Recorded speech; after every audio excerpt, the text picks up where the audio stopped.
Okay. So we get visions, we get messages, we get all these challenges that the day of the Lord is at hand, is near, and all that. Paul is addressing that. So he said, don't be shaken, don't be troubled. And some people won't go and do their job, get education because they are waiting for Jesus to. Don't make that kind of mistake. He now explains something to them in verse 3. Yes? Let no man deceive you by any means, for that day shall not come except.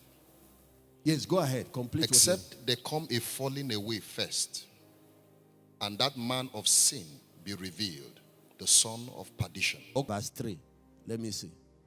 Let no man deceive Beautiful. you. Mm-hmm. Let no man deceive you by any means, for that day shall not come except there be a falling away first, and that man of sin be revealed, the son of perdition. Ladies and gentlemen, I want you to take note of what the Bible said. There are two things that must happen before Jesus shows up. Two things. In the church, there will be people that will turn away from the faith, and it's not a few, a lot of people. And that's what is happening now. A lot of backsliding, a lot of apostasy, even people going against the scriptures, going against Jesus. And that's what you're seeing now. And it will happen not only to believers, but ministers. Are you hearing what I'm saying? That's one of the warning that you should know that the time is up. There will come a season of apostasy first. People that were previously believers falling out of the faith. Okay, Gloria, read verse 3. Let no one deceive or beguile you in any way, for that day will not come except the apostasy comes first, unless the predicted great falling away of those who have professed to be Christians has come. Did you hear that? The great falling away of those that have professed to be Christians. Except the apostasy comes first. Go and check what that word means. People turning away from the faith. And you're seeing it. You see what is going on social media. You see how they're attacking churches, attacking pastors. And many of these people were believers. You see some pastors leading crusade against everything. I don't want to say some of the things. There are even people now saying that that Satan is, or whether it's Jesus that is saying that is Satan. There is nothing you won't hear. It is predicted by prophecy that it will come first.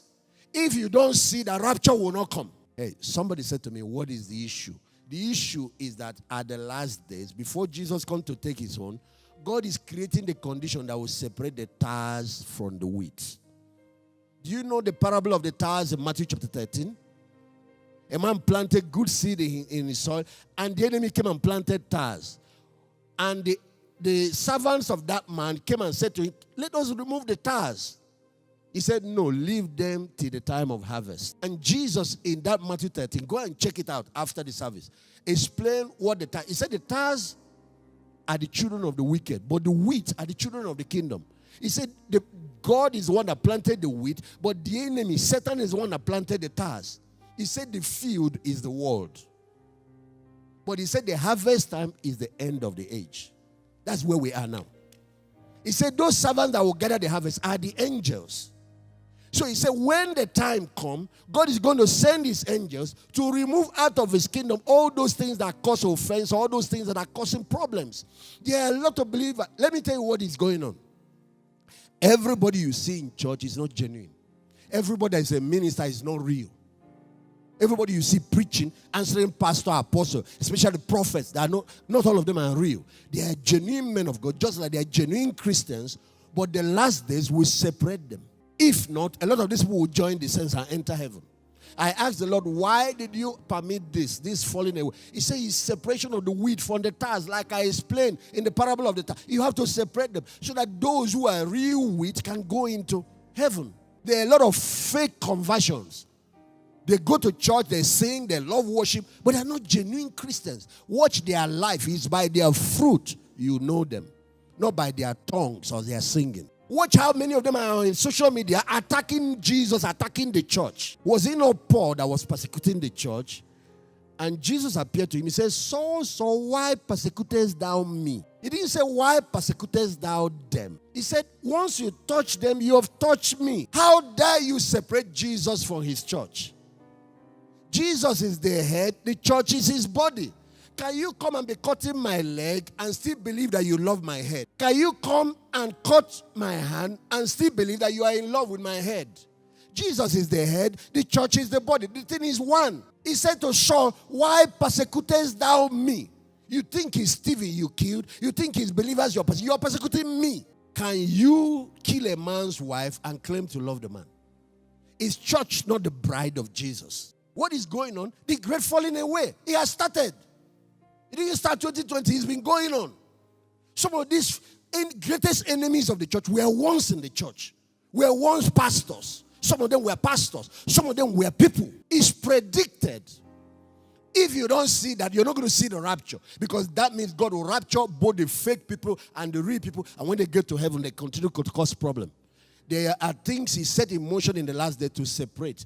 And my friend Patrick, that is one of the reasons he, in his wisdom, decided that the Antichrist will come first. That heat is going to bring, is going to cause all the false believers to take side, to clear. All of people, including you, if you are fake, if you are genuinely saved, you will stand because persecution goes with this thing. But if you're fake, you will turn away. You will disappoint God and abandon your faith and go and join the enemy. And then you'll be doomed for it. That is the purpose behind the tribulation, in case you don't know.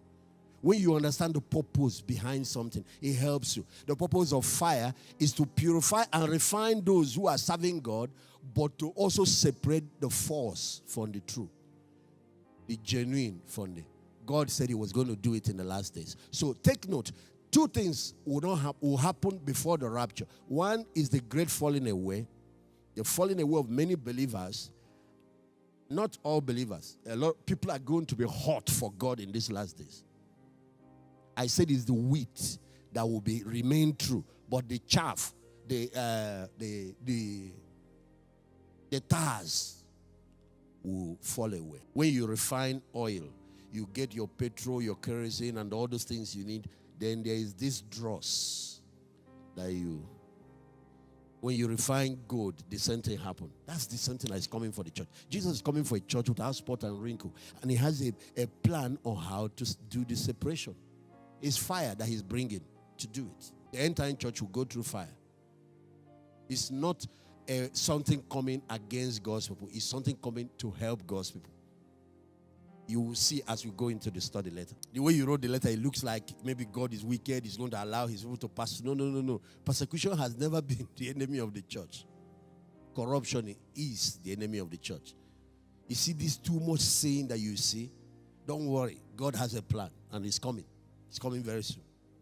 And you can see that we are very at the border of it.